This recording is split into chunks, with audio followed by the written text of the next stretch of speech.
A paz do Senhor a todos que têm acompanhado nossos estudos de Eclesiastes. Hoje vamos falar a respeito do capítulo 7. Esse capítulo vem trazendo diversos provérbios e observações bastante interessantes de Salomão. Eu quero destacar algumas delas com vocês. O versículo 1 já tem duas questões bastante interessantes. A primeira fala, melhor é a boa fama do que o melhor unguento. E aqui tenta trazer um conceito de integridade de caráter, integridade moral. O que isso quer dizer? É melhor você buscar e ter uma boa fama do que ser muito rico e ter uma má fama. É aquela pessoa, eu sou muito rico, como que você ganha esse dinheiro? Roubando. É mais ou menos nesse sentido que ele quer trazer. Qual que é o grande problema que nós vivemos hoje? Está em falta a pessoa que preza pela sua integridade moral. Infelizmente, nós temos visto que hoje é destacado quando aparece uma pessoa honesta. E aqui eu não quero falar, porque a primeira coisa que vem à mente são aqueles políticos corruptos, mas eu quero falar em todos os setores da sociedade. A maioria, eu não falo a maioria, mas boa parte das pessoas não pensam duas vezes se tiver que trocar a sua integridade pela sua vida melhor, por dinheiro, enfim.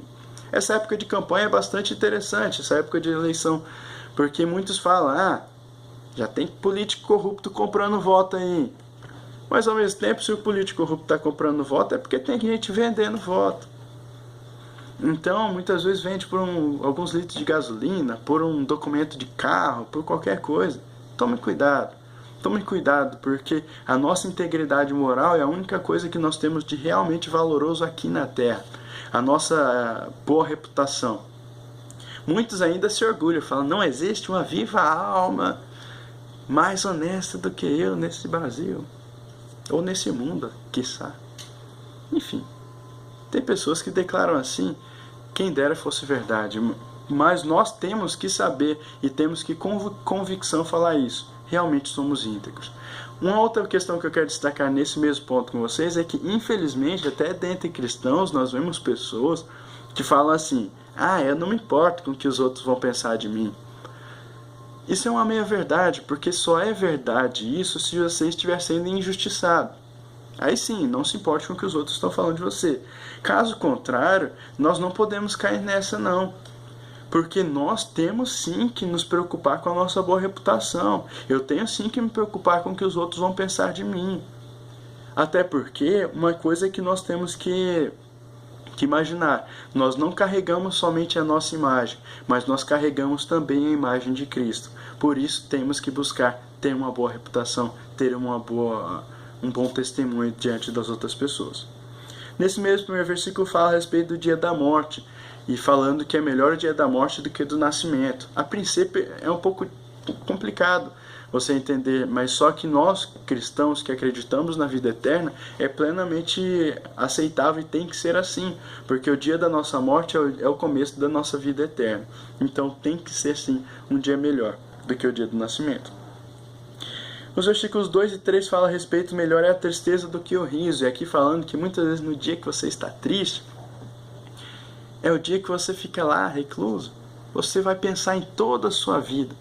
E nesse momento chegará às conclusões daquilo que você tem que mudar, daquilo que está bom, daquilo que está ruim. Então o dia da tristeza pode ter a sua utilidade nesse sentido, de nós buscarmos nos consertar naquilo que está errado. Entre os versículos 5 e 10, eu quero destacar com vocês alguns conselhos, 5 conselhos que nós temos. Nos versículos 5 e 6 fala a respeito de não aceite conselho errado. Nós temos que buscar conselho de pessoas responsáveis, de pessoas que têm sabedoria para nos aconselhar. Muitas vezes as pessoas vêm com aquele conselho ou de bajulação, querendo esconder a verdade, ou então palavras irresponsáveis. Nós temos que estar prontos aos verdadeiros conselhos, mesmo que aquele conselho dói, mesmo que a gente vai se sentir acabado com aquele conselho, mas é melhor isso do que aquele que passa a mão na cabeça, mas aquilo não ajuda em nada. Não permita que seu julgamento seja distorcido por circunstâncias irrelevantes. Aqui fala a respeito da pressão, do suborno, que são circunstâncias que podem mudar o nosso pensamento e o nosso entendimento. Então, não tome decisões complicadas ou baseado em algum benefício que você pode ter, ou baseado na pressão do momento. Tenha calma e faça conforme a sua convicção e conforme a palavra de Deus. Não seja impaciente. E aqui a impaciência que eu quero falar é aquela pessoa que não consegue esperar. Sabe o nascido de 6 meses? Que qualquer coisa já está fazendo tudo com pressa e acaba fazendo de forma atabalhoada. Tome cuidado para não ser essa pessoa apressada. Tenha tranquilidade. Resolva as coisas no tempo certo, porque nós temos tempo para fazer todos os nossos propósitos aqui. Não fique irritado. E aqui tenta trazer a noção daquela pessoa que chega a ser insensata por causa da sua raiva. Sabe aquela pessoa rabugenta? Qualquer coisa já está cara fechado, nervoso. Não seja essa pessoa e tome cuidado com essa pessoa, porque a pessoa vai se irar com qualquer coisa. Então, não busque, tenha um sorriso no rosto sempre. Tenha tranquilidade para lidar com as situações, não seja isso. Não reclame dos tempos, e aqui falando que muitas vezes as pessoas se apegam tanto a falar, porque no passado era bom isso, porque antigamente, e não, esquecem de viver o hoje. Se preocupe com o que você pode fazer hoje para melhorar o seu amanhã. Os versículos 13 e 14 falam a respeito da confiança em Deus, e aqui eu quero trazer para vocês o que fala no versículo 14, que é, nós em nossa vida nós temos dias bons e nós temos dias ruins. O que cabe a nós? Nos dias bons comemorar, nos dias ruins refletir o que pode ser melhorado para que o próximo dia seja bom. Não sejas demasiadamente justo nem demasiadamente sábio, fala no versículo 16. E aqui eu quero que fique bem claro, porque primeiro que em demasiadamente sábio, nós temos que ver isso à luz do que fala o versículo 7 do capítulo 3 de Provérbios, que é, não seja sábio aos teus próprios olhos. É aquela pessoa que acha que é o bambambam, que sabe demais, ele não aceita a opinião dos outros, é aquele, enfim...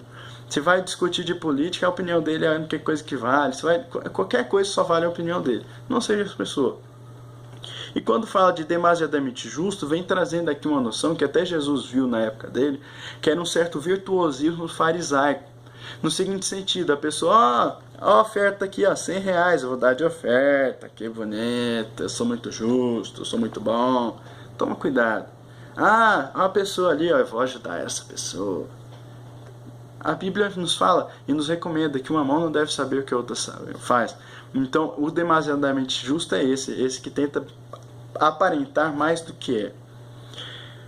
Entre os versículos 21 e 22 fala a respeito de ignore críticas injustas e fofocas. Eu quero dar um destaque a respeito das fofocas. Não, dentro da igreja não tem fofoca. E eu nunca vi fofoca dentro de igreja, não. Enfim. Tome cuidado, porque muitas vezes a pessoa se incomoda tanto com a fofoca dos outros, mas aí até o próprio versículo vem trazendo. Vai dizer que você nunca falou mal dos outros. Então a gente muitas vezes fala dos outros, os outros falam da gente. A gente tem que tomar cuidado para não sermos esse fofoqueiro, que vai sair falando mal dos outros. A Bíblia, aqui o texto usa o termo amaldiçoar, porque as palavras elas amaldiçoam. Então tome cuidado com isso. E por fim, no versículo 29 fala, Deus fez o homem reto. E aqui falando que Deus fez todos íntegros e honestos. Nós é que estragamos tudo.